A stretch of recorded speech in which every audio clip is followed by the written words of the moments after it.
Hi everyone, in front of me I've got a ROG Phone 8 and let me share with you how to show the battery percentage on the status bar in this device.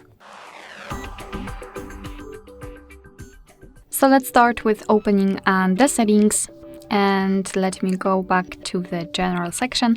Here all we have to do is to find the battery section, so let's simply tap on it and then let's go to the visual settings.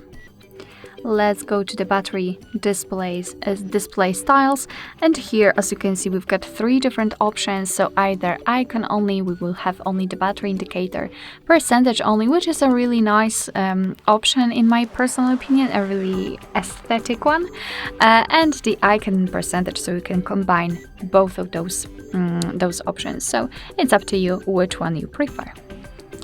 Alright, so that will be all. Thank you so much for watching. I hope that this video was helpful, and if it was, please hit the subscribe button and leave the thumbs up.